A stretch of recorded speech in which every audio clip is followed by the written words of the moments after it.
Good afternoon, everyone. Today, we will understand the vigil mechanism of whistleblowing. It is given under Section 177 and it is provided in the Companies Act 2013. If you haven't watched the previous video on the concept of whistleblowing, then you cannot understand this topic. So, I recommend you to watch the previous video, then only you can understand this topic properly. So, vigil mechanism is applicable to every listed company or every company which accepts deposit from public or every company which has borrowed money from banks and financial institution in excess of 50 crore. So, in excess of 50 crore का मतलब है कि हर वो company जिसने bank या financial institution से 50 करोड़ से ज़्यादा पैसे लिए हों उन कंपनी को विजिल मैकेनिज़्म मेंटेन करने की ज़रूरत है। जो कंपनियां पब्लिक से डिपॉजिट्स एक्सेप्ट करती है उनको विजिल मैकेनिज़्म मेंटेन करने की ज़रूरत है। जो कंपनी लिस्टेड है उन्हें भी विजिल मैकेनिज़्म मेंटेन करने की ज़रूरत है। विजिल मैकेनिज़्म को एस्टैब्लिश किया जाता है डायरेक्टर्स और एम्प्लॉइज़ दोनों के लिए, ताकि वो अपना जो जेन्युइन कंसर्न है उसको रिपोर्ट कर सके।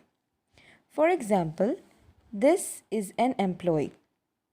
उसने रॉन्ग डूइंग देखा ऑर्गेनाइजेशन में और उसने सोचा कि मुझे रिपोर्ट करना है, तो वो डायरेक्ट एक्सेस करेगा किसको? To the chairperson of audit committee. Audit committee का क्या मतलब है? विजिल मैकेनिज़्म ऑडिट कमेटी के अंडर आता है। मतलब जो कंपनियां विजिल मैकेनिज़्म को मेंटेन करने के लिए, एस्टैब्लिश करने के लिए मैंडेटरी है, मतलब जिनको विजिल मैकेनिज़्म मेंटेन करना ही पड़ता है, एस्टैब्लिश करना ही पड़ता है, वो टू वेज़ में ये मेंटेन कर सकते हैं। फर्स्ट है ऑडिट कमेटी फॉर्म करके। ऑडिट कमेटी के पास ये पावर है कि वो जो भी ग्रीवेंसेस है, जो भी रिपोर्ट्स है एम्प्लॉइज़ के, उनको वो सॉल्व करे। और उसके साथ साथ they provide proper safeguard against victimisation of employ. Victimisation of employ के बारे में भी मैंने पहले कहा है। बहुत टाइम पे ऐसा होता है, ये हमारे प्रैक्टिकल लाइफ में भी एप्लीकेबल है। अगर हम किसी के अगेंस्ट कुछ कहते हैं और वो लोग बहुत पावरफुल हैं, देन हमें अपना मुंह बंद करने के लिए या तो हमें बहुत ही मतलब ऐसे हमने बहुत देखा है मूवीज़ में कि गुंडों से पिटवा देते हैं या फिर मार के फेंक देंगे या फिर हाथ पैर तोड़ देंगे, इमोशनली ब्लैकमेल करेंगे, फैमिली को लेके ब्लैकमेल करेंगे, किडनैपिंग करेंगे। तो ये सब तो कॉर्पोरेट वर्ल्ड में एप्लीकेबल नहीं है, ये मूवीज़ तक ही एप्लीकेबल है। तो कॉर्पोरेट वर्ल्ड में ये सारी चीज़ें कैसी होती हैं कि एम्प्लॉय को टर्मिनेट कर देना, एम्प्लॉय का हैरेसमेंट करना, एम्प्लॉय के साथ गलत तरीके से बिहेव करना। सपोज़ उस एम्प्लॉय के साथ कोई भी बात नहीं कर रहा है, सब उसको अलग छोड़ दिए हैं, कोई सोशलाइजेशन नहीं है, कोई इनफॉर्मल ग्रुप्स नहीं है उसका ऑर्गेनाइजेशन में, तो उसको हम कहेंगे विक्टिमाइजेशन ऑफ एम्प्लॉय। ताकि किसी एम्प्लॉय के साथ ये प्रॉब्लम ना हो, तो ऑडिट कमेटी अपना अलग वे निकालता है इस चीज़ के लिए। और ये चीज़ मैंने तुम लोगों को समझाई थी टाइप्स ऑफ विसल ब्लोअर में, कि मैक्सिमम टाइम पे रिवील नहीं होता कि कौन विसल ब्लो कर रहा है, एक्सेप्ट फॉर वन कंडीशन कि वो ओपन विसल ब्लोअर ना हो। ऑडिट कमेटी नहीं रिवील करेगा कि किसने विसल ब्लो किया है अनटिल एंड अनलेस पूरा प्रोसीजर ख़त्म हो।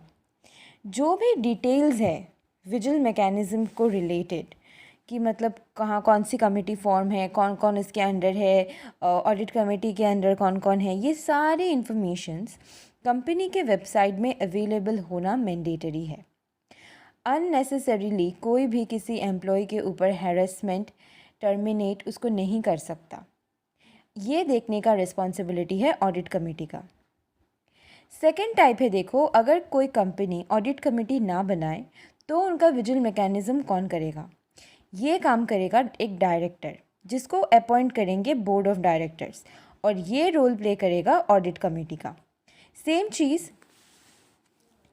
इसने रॉन्ग डूइंग देखा, अब इसको रिपोर्ट करना है, तो वो डायरेक्ट एक्सेस करेगा। लेकिन यहाँ पे वो ऑडिट कमेटी के पास नहीं जाएगा, क्योंकि ऑडिट कमेटी तो है ही नहीं।